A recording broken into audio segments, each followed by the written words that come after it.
Les armes existent depuis l'aube de l'humanité. Au cours des derniers millénaires, elles ont déterminé le destin des civilisations. Les armes sont les émissaires de la souffrance et de la mort.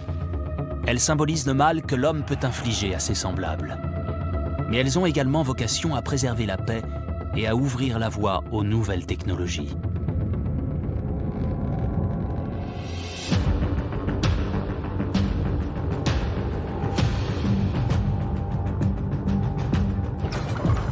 Presque toutes les guerres causent la mort d'innocents, femmes, enfants, civils. Certaines armes sont conçues précisément à cet effet.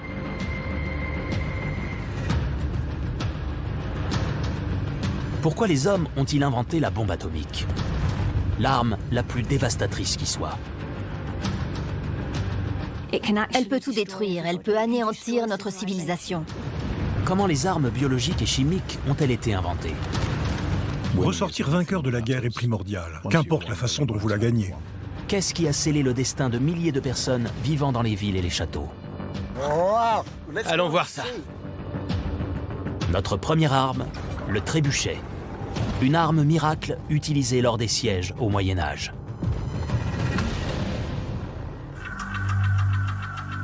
Durant des siècles, les murs de fortification constituent un obstacle quasiment insurmontable pour l'ennemi.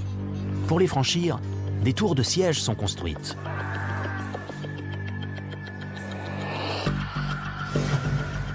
Les assaillants sont ainsi placés au même niveau que les murailles du château, sur un beffroi. Celui-ci est poussé contre la muraille, et l'ennemi peut alors traverser un pont-levis et atteindre le sommet du château. Mais lors des manœuvres d'approche, un nombre considérable d'assaillants sont tués, même s'ils sont en supériorité numérique. Les hommes n'allaient pas de bonne grâce dans les tours de siège. Elles étaient en bois et essuyaient les salves de flèches enflammées des archers ennemis. Les chances de succès étaient minces.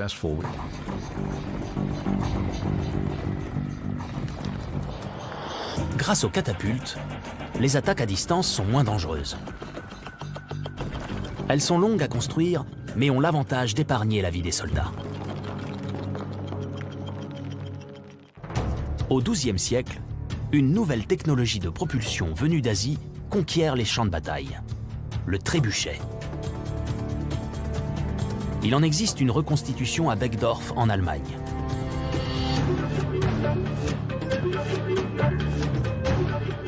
C'est l'engin de siège médiéval le plus imposant et emblématique de tous.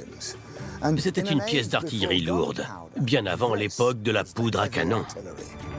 Grâce à son efficacité, le trébuchet devient une machine révolutionnaire.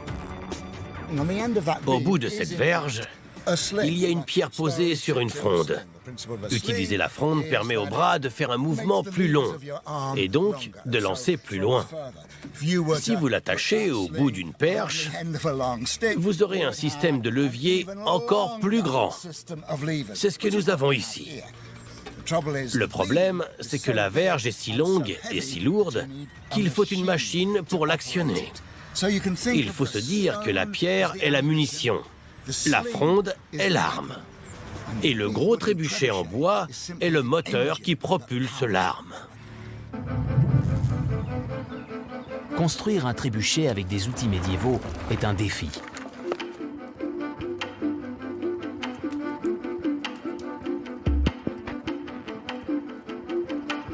C'est impossible à manier. Un trébuchet déployé est impossible à bouger. Les assaillants remédient au problème en plaçant les différentes pièces sur des chars à bœufs afin de les transporter jusqu'à la cité assiégée. Le trébuchet est ensuite assemblé sur place. Les ingénieurs militaires construisaient la machine directement sur place. Donc, les assiégés devaient observer l'ennemi monter le trébuchet, qui servirait plus tard à démolir leurs fortifications. Les autres espéraient que leurs adversaires se rendent plutôt que de finir la construction et d'avoir à s'en servir. Savoir que cette machine, devant vos yeux, anéantira vos murailles, c'est une menace à la fois psychologique et physique. Le dur labeur porte ses fruits. Des représentations datant du XIIe et XIIIe siècle montrent comment le trébuchet est utilisé dans tout le monde connu. Comme au nord de l'Allemagne. Le lac d'Anzey était situé près de la ville de Beckdorf. mais il s'est aujourd'hui complètement tari. En 1311, Heinrich von Borch, le baron brigand, l'utilise comme un repère. Les évêques du nord de l'Allemagne veulent le faire tomber. Henri de Fer, de son surnom, parvient à leur échapper. Une coalition entre les évêques de Brême, de Verden et du duché de Lunebourg se forme pour retrouver le chevalier brigand, qui s'est retranché dans le château de Danzig, au nord-ouest de l'Allemagne. À cette époque, les évêques sont les représentants administratifs et politiques. Il était donc de leur devoir de s'assurer que chacun respecte les règles. Ils veulent forcer le baron à sortir de son repère. Mais celui-ci est entouré d'eau et protégé par des palissades en bois. Ils installent alors 2 trébuchets le long de la rive afin de détruire la fortification à distance.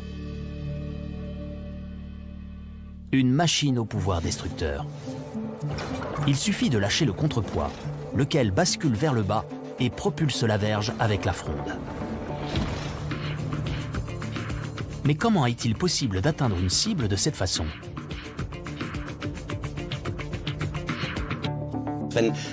Si la tension ne diminue pas et que le poids du projectile ne change pas, il est possible de reproduire le tir. Il couvrira plus ou moins la même distance. Pour obtenir cette précision, il faut que les pierres aient la même taille, la même forme et le même poids. Ici, on a de véritables pierres à trébuchet qui ont été burinées par des artisans à l'aide d'un marteau pour les rendre pratiquement identiques. En 1311, près de 1000 de ces pierres sont utilisées pour combattre Heinrich, le baron brigand. Le trébuchet est-il vraiment efficace et précis?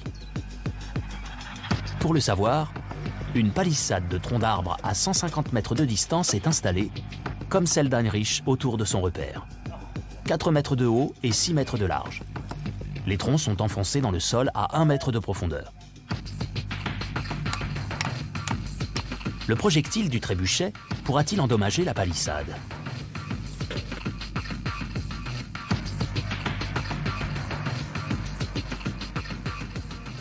C'est assez mobile, assez souple.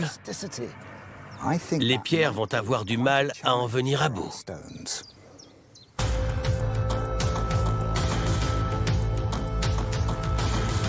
Il faut une équipe entière pour faire fonctionner l'arme de siège médiévale. Actionner le trébuchet exige au moins un spécialiste entraîné et autant d'assistants diligents que possible. Ils doivent remplir la huche de pierre. Ils doivent également graisser la ligne de tir pour lancer le projectile et mettre la verge en position.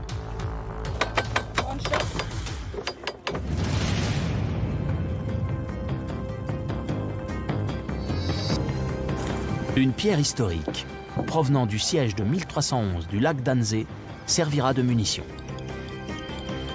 Feu à volonté.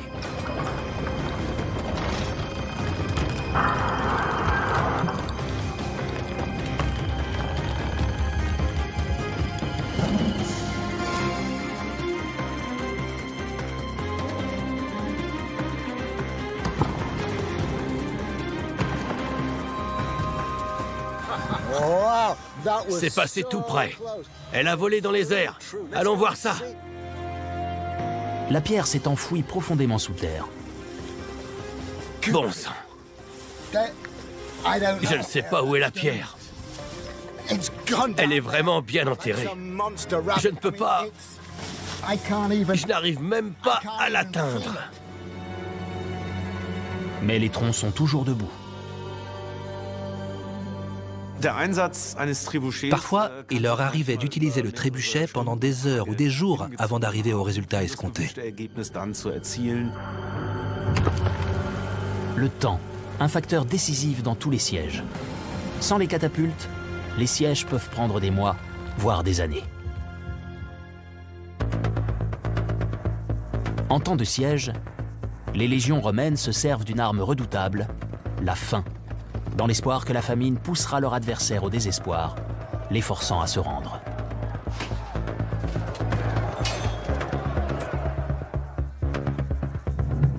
La province de Judée est une exception légendaire à cette règle. En 73 après Jésus-Christ, des rebelles juifs se barricadent dans la fortification de Masada. La légion Dis Fretensis assiège les rebelles durant des mois, en vain. Ce n'est que lorsque les légionnaires et leurs esclaves érigent une rampe immense, faite de pierres et de terre battue, jusqu'aux murailles de Masada, que le cours des événements s'inverse. Alors qu'ils escaladent la fortification, les défenseurs juifs continuent de les charger, mais les Romains parviennent au sommet. Lorsque les troupes romaines finissent par entrer dans la forteresse, ils découvrent le cadavre de 960 insurgés. Seules 2 femmes et 5 enfants sont encore en vie. Ils s'étaient tous suicidés. Ils savaient que les Romains les tueraient, donc ils l'ont fait à leur place. Masada est le symbole de la lutte des Juifs pour la liberté. La rampe construite par les Romains est toujours visible à ce jour.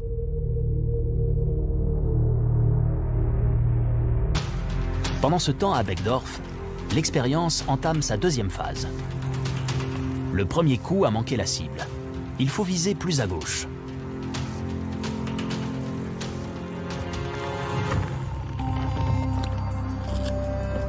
Le trébuchet ne peut être déplacé, mais la ligne de tir peut être ajustée à l'aide de la rampe de lancement.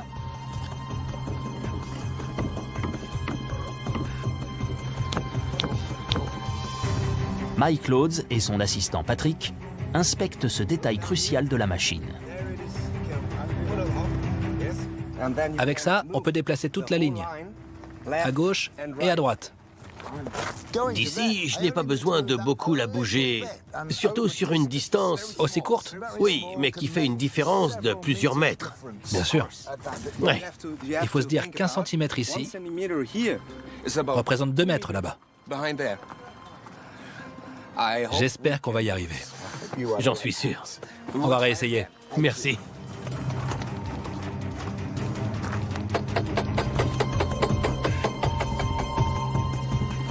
Positionnez la verge.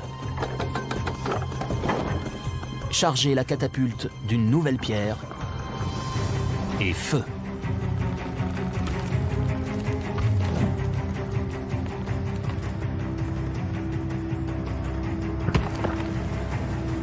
Le projectile tombe trop loin. Quelques pierres sont retirées de la huche. Cela permet de réduire la vitesse de décharge et également la portée.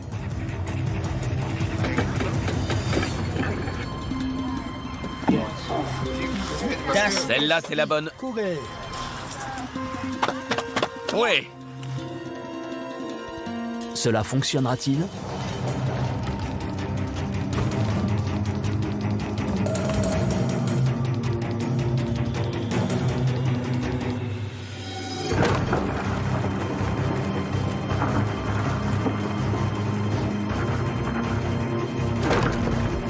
Un tir précis.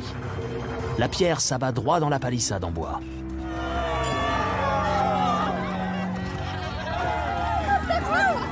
On l'a touché.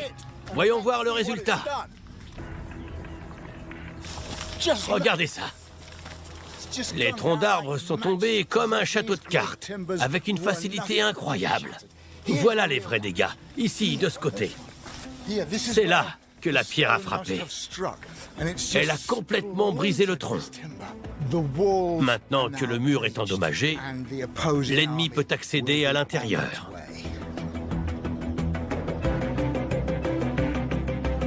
Le trébuchet a heurté la palissade de 20 cm d'épaisseur et l'a démolie.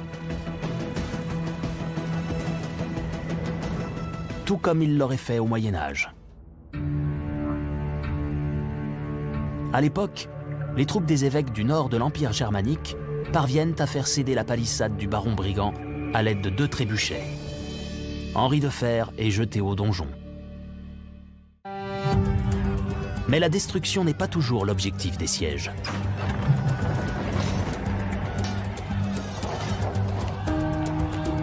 Le château est précieux, car c'est un outil stratégique utile. Persuader l'ennemi de se rendre simplement en le menaçant est bien plus avantageux. En 1346, les troupes tatares utilisent une tactique particulièrement perfide. Ils assiègent la ville de Kaffa en Crimée et veulent propager la peste derrière les murs ennemis. Mais comment s'y prendre sans être contaminé? Ils ont compris que c'était une maladie contagieuse. Par exemple, ils se protégeaient les mains. Ils pouvaient ainsi transporter le corps de leurs soldats morts de la peste sur un trébuchet. De cette façon, ils ne risquaient pas d'être contaminés. À l'aide de trébuchets, les assiégeants lancent les cadavres par-dessus les murs de la ville. Le message est clair.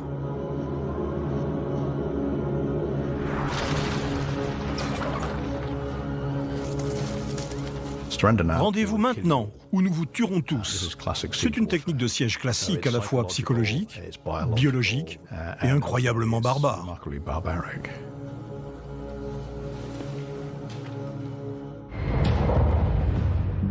C'est ainsi que le trébuchet se retrouve impliqué dans un type de guerre insidieux. Les armes biologiques et chimiques existent depuis l'Antiquité, et les tentatives d'interdiction de telles méthodes sont tout aussi anciennes.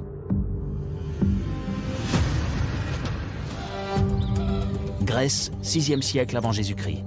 Le sanctuaire de Delphes est le site sacré le plus important chez les Grecs. Il attire aussi bien les pèlerins que les individus en quête de spiritualité.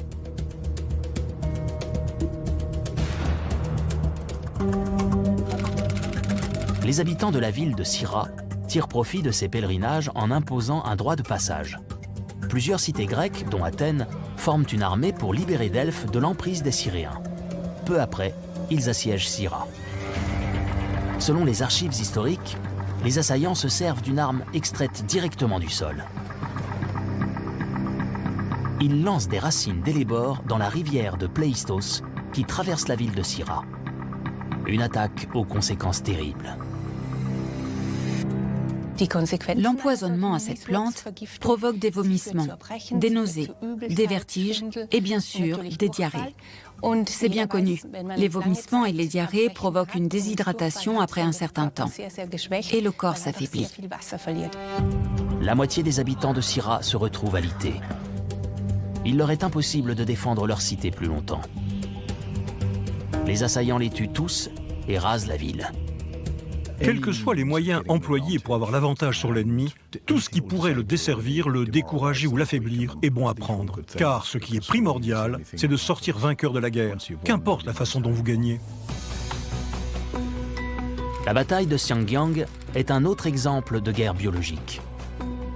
Alors que les troupes mongoles assiègent la cité chinoise, ses habitants se défendent férocement. Ils utilisent une toute nouvelle arme conçue pour l'offensive, la bombe à excréments. Elle se révèle particulièrement efficace lors des sièges. L'ingrédient principal est l'excrément humain séché, qu'on enflamme avant de le lancer sur l'ennemi. Il est bien connu qu'une odeur nauséabonde peut causer de violentes réactions.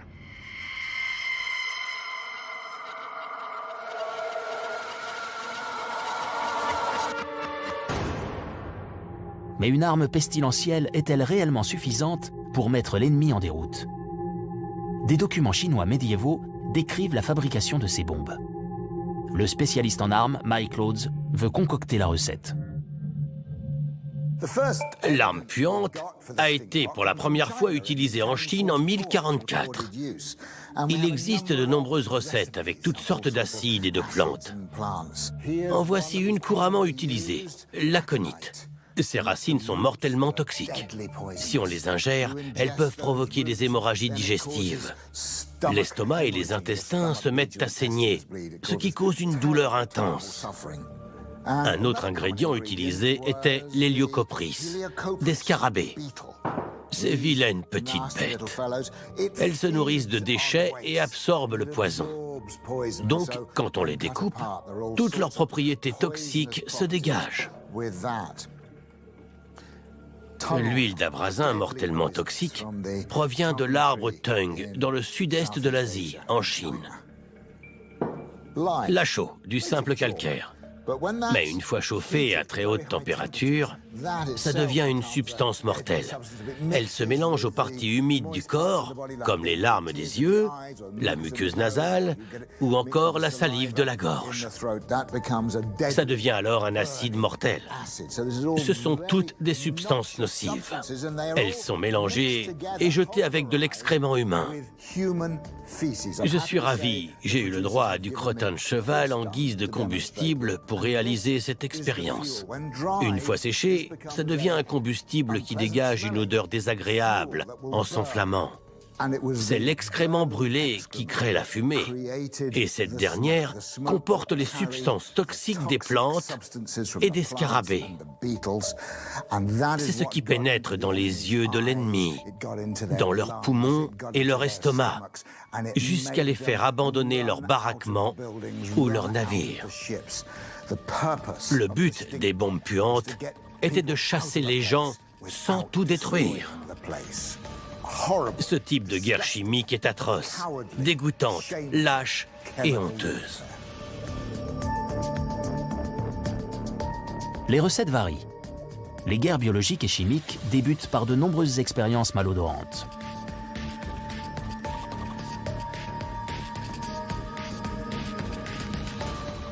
Les Chinois ont un avantage certain sur leur ennemi, qui évolue dans une civilisation moins sophistiquée, connaissant peu ces techniques. Ça leur confère une supériorité, c'est ce qu'ils cherchent. C'est pour ça qu'ils les utilisent. Durant des siècles, les seigneurs de guerre ne cessent de commander de nouvelles expériences, exploitant les armes à agents chimiques. Mais les produire efficacement à grande échelle n'est pas encore possible.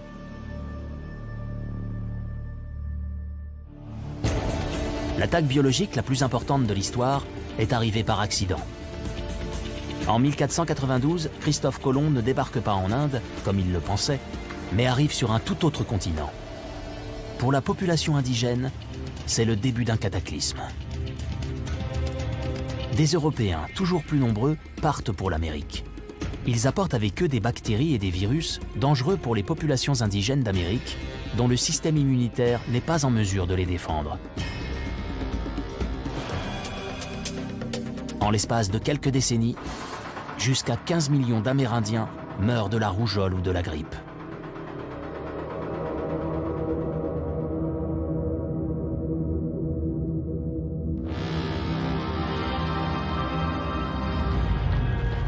Dans certains cas, les conquérants européens se servent délibérément des virus comme d'une arme. Comme en Pennsylvanie en 1763. Les tribus amérindiennes assiègent Fort Pitt. À l'intérieur du fort, certains colons anglais souffrent de la variole.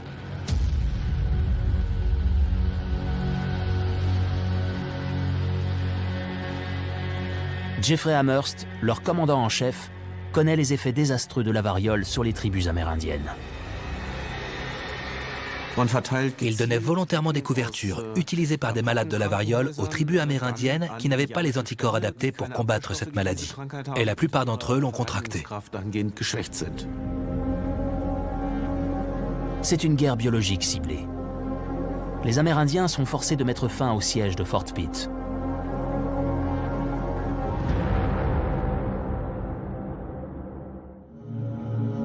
Été 1914. La Première Guerre mondiale entraîne l'apparition de nouvelles formes de combat à tous les niveaux. Le chimiste allemand Fritz Haber compte sceller le sort de la guerre à l'aide du gaz. Le 22 avril 1915, en Belgique, un nuage vert jaunâtre vole au-dessus du champ de bataille vers le front français dans les Flandres. Sous les yeux de Haber, les troupes allemandes libèrent 150 tonnes de gaz chloré.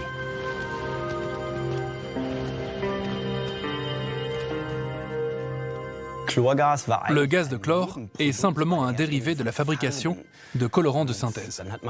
Mais les Allemands découvrent qu'ils peuvent l'utiliser à d'autres fins. C'est une arme très dangereuse qui entraîne la mort par suffocation. Plus de 1000 soldats français périssent et plusieurs milliers sont blessés. Les Allemands sont les initiateurs, mais les Français et les Britanniques ripostent. La production industrielle rend possible les attaques chimiques à grande échelle. Des milliers de tonnes de gaz sont produits, mais également des millions de masques à gaz censés protéger les soldats du gaz de chlore. Mais en 1917, les Allemands déploient un nouvel agent, l'hypérite, plus connu sous le nom de gaz moutarde.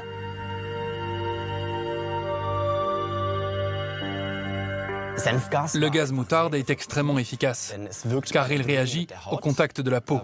Il provoque des cloques et des brûlures. Le plus vicieux avec cette arme, c'est que les masques à gaz sont inutiles. Le gaz moutarde attaque la peau. La peur des nuages de gaz toxiques marque la vie d'une génération entière. Le gaz toxique tue environ 100 000 soldats lors de la Première Guerre mondiale et fait plus d'1 million de blessés.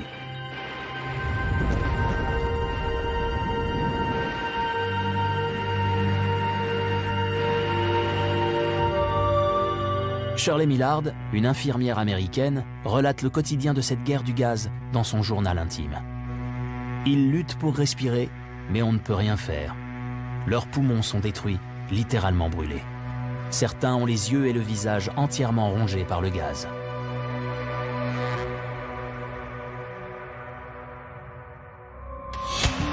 Après la fin de la Première Guerre mondiale, une nouvelle organisation a pour mission d'empêcher un nouveau bain de sang. En 1920, 32 États forment la Société des Nations. En 1925, ils acceptent d'interdire l'utilisation d'armes chimiques et biologiques. Mais la Société des Nations se révèle inefficace. Au milieu des années 30, il devient clair que le monde est au bord d'une nouvelle guerre mondiale qui fera d'innombrables victimes.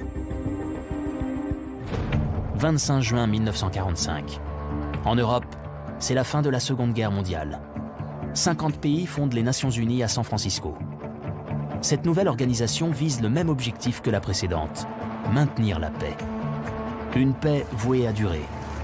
Et les Nations Unies ont bel et bien su résister à l'épreuve du temps. En 2017, 193 pays en sont membres. Tous ont signé la Charte des Nations Unies, qui définit les buts et principes de l'organisation. Les casques bleus sont déployés afin de s'assurer que les règles soient respectées. Toutefois, cette force militaire n'est pas destinée au combat. Elle assure la surveillance et le maintien de la paix. Étape par étape, des traités communs interdisent l'utilisation d'armes chimiques et biologiques. Mais tous les États ne respectent pas les accords. Certains produisent des armes chimiques telles que le gaz sarin ou le taboun, allant ainsi à l'encontre de l'interdiction.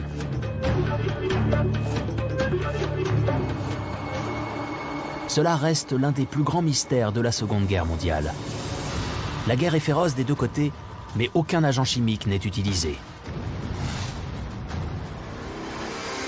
Lors de la Seconde Guerre mondiale, les soldats n'utilisent pas le gaz toxique, non pas parce qu'ils n'en ont pas, mais parce qu'il n'y a aucun intérêt à utiliser quelque chose que tout le monde possède.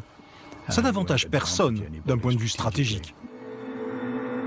Lors des derniers mois de la guerre, Hitler veut entraîner tous les Allemands dans sa chute. Il envoie tous les hommes au front, qu'ils soient jeunes ou âgés. Il compte détruire les infrastructures de l'Allemagne. Des officiers militaires influents lui suggèrent d'attaquer l'ennemi avec du gaz. Hitler ne tient pas compte de leurs conseils. Sans doute car il a lui-même été victime des attaques au gaz lors de la Première Guerre mondiale et a temporairement perdu la vue.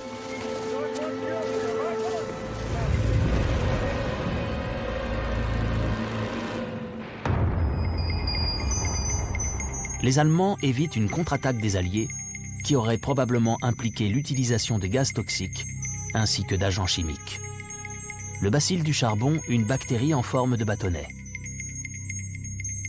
L'inhalation de ces spores peut être mortelle.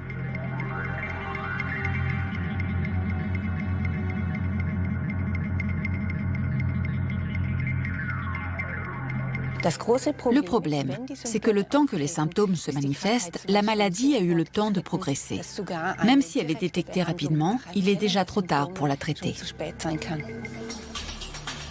En 1942, sur l'île inhabitée de Gruinard en Écosse, les Anglais testent les effets de la maladie du charbon sur des moutons. Ils prévoient de larguer sur toute l'Allemagne de la nourriture pour les animaux infectés par la bactérie. Les spores se répandront vite. Les animaux moribonds causeront une famine. Sur l'île, les 80 moutons périssent. Une attaque à grande échelle de la maladie du charbon sur l'Allemagne aurait été possible.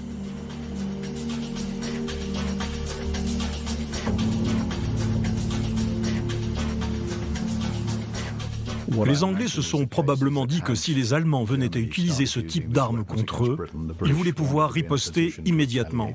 Mais il était peu probable qu'ils se soient engagés dans une bataille impliquant de telles armes. L'Allemagne est vaincue avec des armes conventionnelles. Cependant, le développement des armes chimiques et bactériologiques se poursuit après 1945. Et la peur d'une attaque persiste. À la fin des années 50, des scientifiques commissionnés par le Bureau de la défense civile américaine développent un masque à gaz conçu pour filtrer l'air avant inhalation. Sa facilité d'utilisation est démontrée partout, à tous les citoyens. Mais les masques ne sont jamais utilisés. Le danger reste toutefois bien réel, même des décennies plus tard.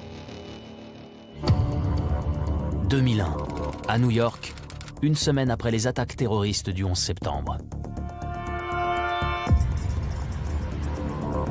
Des agences de presse, des sociétés de télédiffusion et des sénateurs reçoivent des lettres porteuses d'un message sinistre. Vous ne pouvez pas nous arrêter. Nous avons du bacille de charbon. Vous allez mourir. Avez-vous peur? Mort à l'Amérique. Mort à Israël. Allah est grand.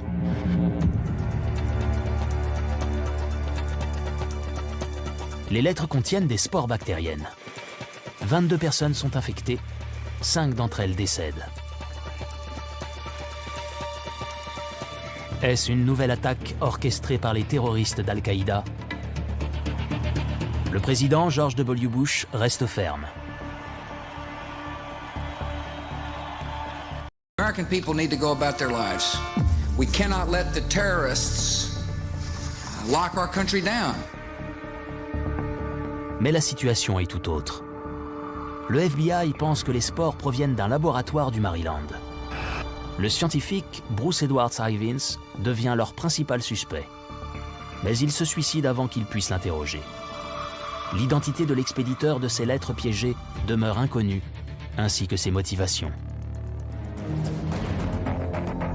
Lors de la guerre froide, les deux belligérants développent des agents de guerre plus dévastateurs encore que les précédents, et ce malgré toutes les conventions internationales. Parmi eux, on trouve notamment l'agent innervant VX. Utilisé à l'origine comme insecticide, il est 20 fois plus toxique que le gaz sarin, produit durant la Seconde Guerre mondiale. Dans les années 60, les soldats américains s'entraînent en visionnant des films d'instruction afin d'être prêts en cas d'urgence. Au contact d'agents innervants, seule l'injection d'un antidote est efficace.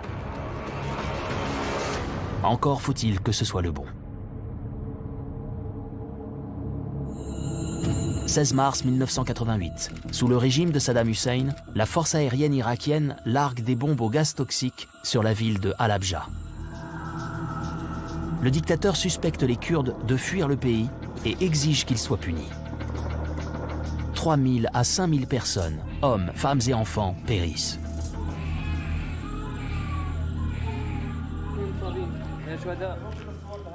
Depuis 2013, le gaz toxique est aussi utilisé dans la guerre civile en Syrie. L'Occident accuse le dictateur Bachar al-Assad d'attaquer les bastions rebelles à l'arme chimique. Assad et ses alliés démentent les accusations, dénonçant la propagande de leurs adversaires. Mais des experts indépendants tels que l'OMS ou Médecins sans frontières confirment les soupçons.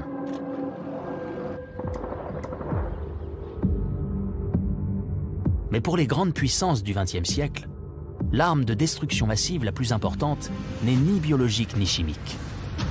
La quête de l'arme la plus dévastatrice possible prend des ampleurs impensables. La conception de la bombe atomique. Le 16 juillet 1945, dans le désert du Nouveau-Mexique, les forces armées américaines veulent tester le prototype d'une nouvelle bombe. Le nom de code de cet essai atomique, Trinity.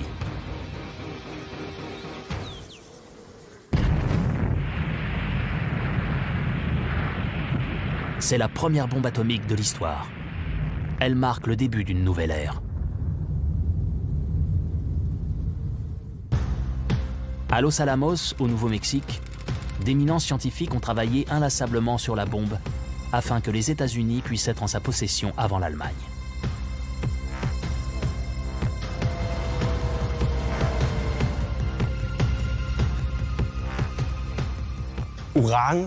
L'uranium 235, par exemple, a un noyau assez grand qui contient 235 petits atomes. Il compte aussi des neutrons. Si vous bombardez un noyau avec ces neutrons, cela provoque une fission. Le noyau se sépare en deux et libère de l'énergie. Pas beaucoup, mais suffisamment pour être mesuré. Il rejette également 3 neutrons. Si ces 3 neutrons percutent un autre noyau, ils produiront le même effet. C'est ce qui déclenche une réaction en chaîne. Et si une masse critique est atteinte, c'est-à-dire qu'il y a assez de noyaux compacts ensemble, la réaction en chaîne peut se perpétuer d'elle-même. C'est déjà dangereux. Mais si on augmente la masse, on obtient ce qu'on appelle la masse supercritique. La réaction en chaîne non seulement se poursuit d'elle-même, mais elle augmente aussi de façon exponentielle, libérant une quantité d'énergie colossale. Pour y parvenir, la première bombe atomique utilise du plutonium. Le plutonium est entouré d'une charge explosive normale. Une fois l'explosif allumé, le cœur de plutonium se comprime. Cela produit une fission nucléaire. La bombe a une capacité explosive équivalente à 20 000 tonnes d'explosifs conventionnels.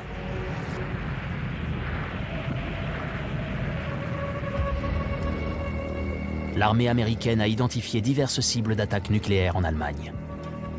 Mais en mai 1945, la guerre prend fin en Europe. Les Allemands évitent la bombe atomique. Dans le Pacifique, cependant, la lutte continue. L'armée japonaise a été vaincue, mais n'est pas disposée à se rendre.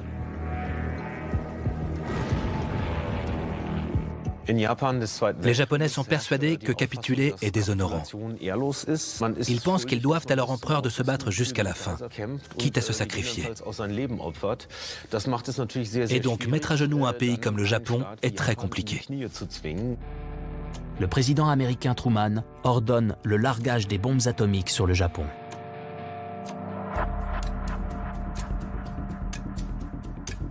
Contrairement à l'essai Trinity, la bombe Little Boy comporte une balle en uranium.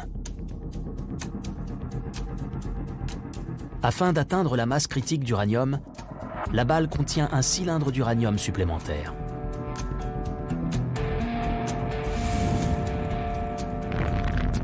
Little Boy pèse seulement 64 kg, mais sa puissance explosive équivaut à 15 000 tonnes de TNT. 6 août 1945. Le bombardier américain B-29 décolle de l'île de Tinian, au large du Pacifique. À 8h15, Little Boy frappe Hiroshima.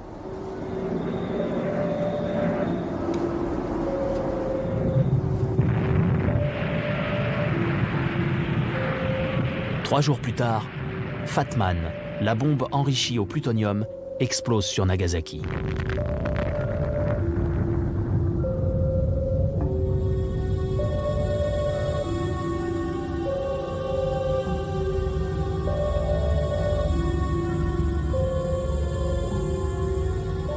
La chaleur et le souffle de la bombe sont dévastateurs. S'ajoutent les radiations. Plus de 160 000 personnes meurent instantanément.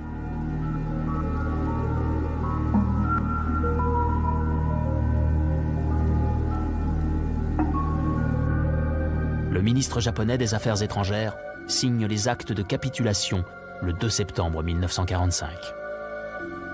La bombe atomique permet aux États-Unis de sortir vainqueurs de la Seconde Guerre mondiale sur 2 fronts. Les Américains se devaient d'écraser l'ennemi. Ils devaient finir la guerre avec quelque chose d'imposant et de spectaculaire. Les Japonais savent qu'ils ont perdu, mais les Américains ne le réalisent que lorsque les bombes explosent. À ce moment, ils savent qu'ils ont remporté la guerre.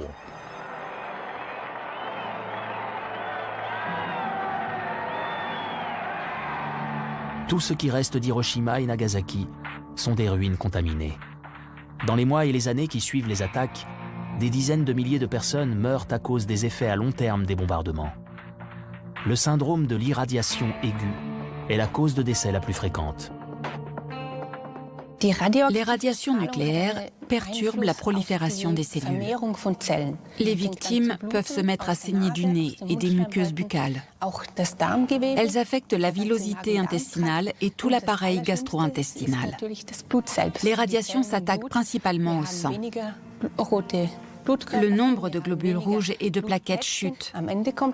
À la fin, la moelle osseuse se dissout ou ne se régénère plus. Et sans la moelle osseuse, le système immunitaire lâche complètement.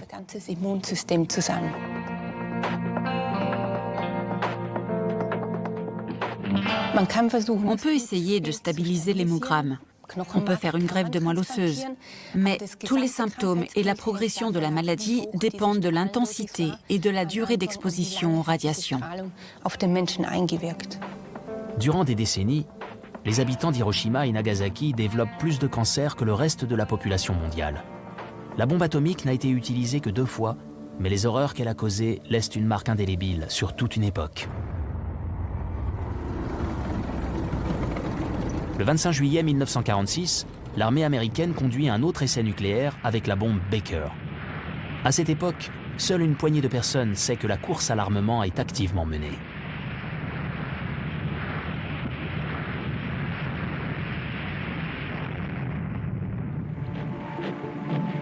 L'Union soviétique emboîte le pas aux États-Unis. Le 29 août 1949, la première bombe nucléaire communiste est testée avec succès. La perspective d'une 3e guerre mondiale a de quoi effrayer. En Orient comme en Occident, même les enfants se préparent au pire des scénarios. He did what we all must learn to do. You and you and you and you. Duck and cover. Je me souviens que quand j'étais petite, on nous montrait des vidéos à l'école de ce qu'il fallait faire en cas d'attaque nucléaire. On avait peur. On ne comprenait pas vraiment la situation, mais on était terrifiés. Des voix s'élèvent. Comme à New York en 1960, où les opposants au nucléaire des 4 coins du monde occidental réclament l'interdiction de toutes les armes nucléaires.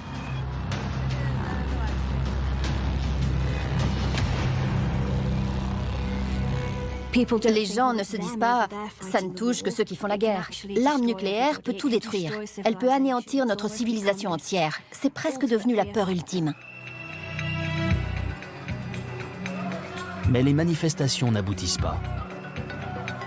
Les gens sont devenus inquiets.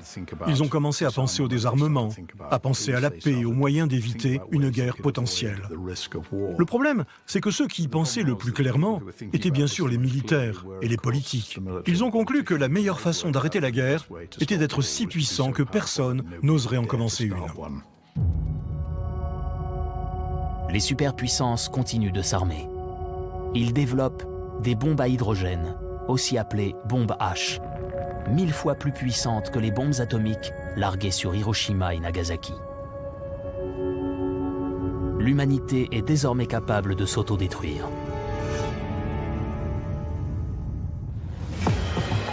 Le principe de la nouvelle superbombe. 2 isotopes d'hydrogène s'assemblent, formant un seul nouvel atome. Ce procédé, qui libère de grandes quantités d'énergie, est appelé fusion nucléaire. La fusion est seulement possible à de très hautes températures, générée par la détonation d'une bombe atomique. Cette fission amorce la fusion du cylindre d'hydrogène, une arme dont la puissance est comparable à celle du Soleil.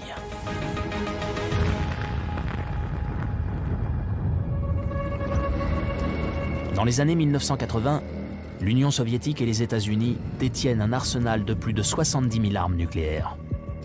Le président américain Ronald Reagan justifie les coûts astronomiques.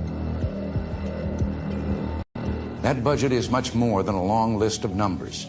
For behind all the numbers lies America's ability to prevent the greatest of human tragedies and preserve our free way of life in a sometimes dangerous world. Avec l'arsenal nucléaire qu'elle possède, les 2 puissances ennemies pourraient s'annihiler à plusieurs reprises. Mais elles font preuve de raison. Ces 2 acteurs rationnels réalisent qu'ils n'ont rien à gagner à déclencher une guerre nucléaire.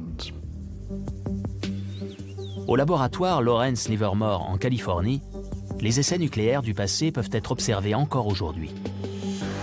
Chaque essai mené par les États-Unis était filmé et les bandes classées enregistrement top secret. Greg Spriggs, physicien nucléaire, et Jim Moy, technicien de cinéma, veulent changer cela. Déclassifier ce support visuel unique fait partie de leur travail. Tous les films que nous avons rendus accessibles seront postés sur notre chaîne YouTube de Livermore pour que les gens puissent les voir de leurs propres yeux. Les explosions étaient documentées et filmées avec une définition étonnante étant donné les capacités techniques des pellicules de l'époque. Jim Moy a déjà numérisé plus de 4000 bandes de plus de 210 essais nucléaires. Ils enregistraient beaucoup.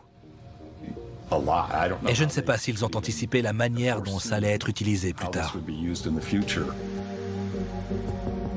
Une fois les images numérisées, le travail de Greg Spriggs commence. Des informations sur les enregistrements, comme la distance entre la caméra et le centre de détonation ou encore la taille de la bombe, fournissent une connaissance approfondie sur l'état des recherches de l'époque.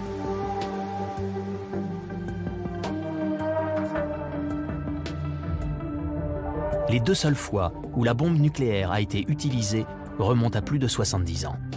Mais les débats éthiques qu'elle a suscités sont toujours d'actualité.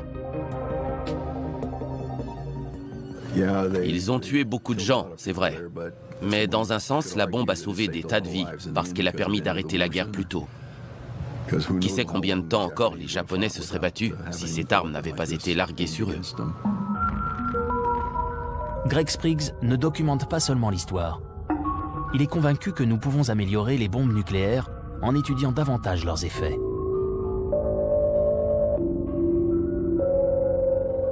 Nous devons pouvoir dire au département de la Défense, voilà ce qui va se passer si vous larguez cette bombe sur cette cible. Et si quelqu'un venait à nous bombarder, nous connaîtrons son effet. Et si nous devons contre-attaquer, l'ennemi saura qu'on l'anéantira. La dissuasion pour maintenir la paix. Encore aujourd'hui, les États-Unis sont de farouches défenseurs de cette stratégie. En 2017, ils détenaient un arsenal de 6800 ogives nucléaires. Et cette méthode fonctionne, du moins jusqu'à présent. Les armes nucléaires sont maintenant tombées aux mains d'acteurs irrationnels qui ont des intentions différentes des leurs. Et c'est un problème. Il n'y a pas d'étude de cas pour savoir comment tout ça va se dérouler. Par le passé, les États lourdement armés et sans scrupules ont fini par déclencher des guerres. Espérons que ça ne se reproduise pas. Ce numéro d'équilibriste est risqué.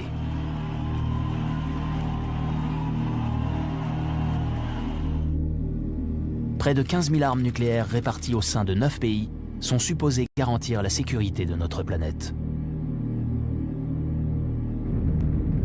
Il n'y a plus qu'à espérer que la raison l'emporte.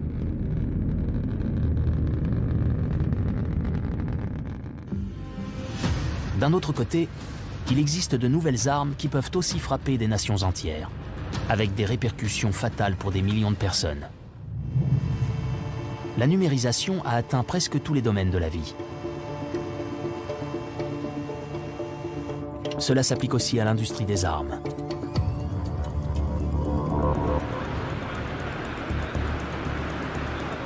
Le contrôle des centrifugeuses, utilisées pour l'enrichissement de l'uranium, n'est qu'un exemple parmi d'autres. En 2009, des spécialistes américains et peut-être israéliens lancent une attaque sur des installations nucléaires iraniennes, avec l'aide d'une arme numérique, le virus informatique Stuxnet, qui contamine les ordinateurs iraniens. Leur programme nucléaire est saboté. C'est un type de guerre pratiqué depuis longtemps. Laisser l'ennemi avoir accès aux renseignements, c'est l'équivalent d'une défaillance, d'une lacune, et donc d'une défaite. Les secrets d'État peuvent aussi être victimes d'attaques numériques. Les pays s'arment de nouveau, mais cette fois sans chars d'assaut ni fusils. La cybersécurité est devenue de plus en plus cruciale. La guerre cybernétique peut avoir de graves conséquences, non seulement au sein de l'univers numérique, mais aussi dans le monde réel.